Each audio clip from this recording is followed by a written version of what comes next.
Sir, we're working on getting communications back up, but it's gonna take some time. Are you okay, sir? Have you ever heard of Prism? No, sir. Well, you're about to now. Prism is a surveillance system launched in 2007 by the United States National Security Agency, better known as the NSA. It allows them to get our emails, videos, photos, capture our voice and voice calls, social networking details, logins, and a host of other data from companies like Microsoft, Skype, Google, YouTube, which is owned by Google, Yahoo, Facebook, AOL, and Apple. Pardon me, sir, but how's that even legal? It's because of the secret FITE court. FITE court? What's a FITE court? The FITE court is a 3-judge court formed from the 1978 Foreign Intelligence and Surveillance Act. FISA? Exactly. FISA. Now, that court can authorize electronic surveillance if they believe that someone was committing espionage or if they might attack the U.S. on behalf of a foreign power. Those are pretty broad definitions.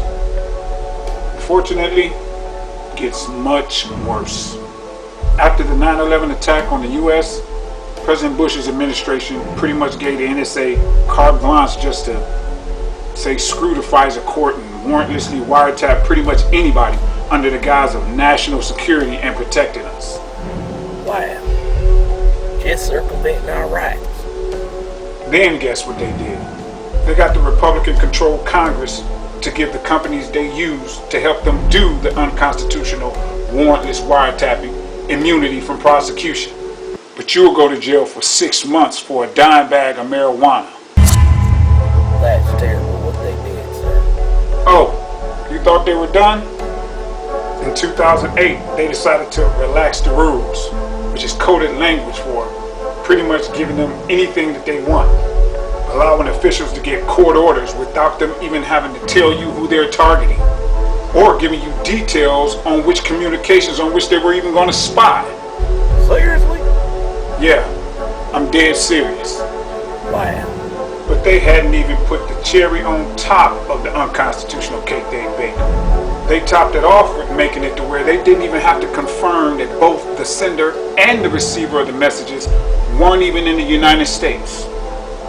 They just had to show that it was reasonable that just one of the people were outside of the United States. Translation: whatever we feel allows us to do whatever we want, whenever we want, wherever we want, and however we want, to whomever we want, because of whatever reason we want.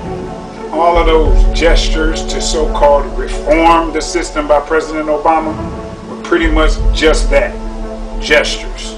It's all just for citizen appeasement, not for actually giving up the unconstitutional powers that they reached out and grabbed. And that's what I'm afraid of. And now, President Trump has those same powers at his fingertips.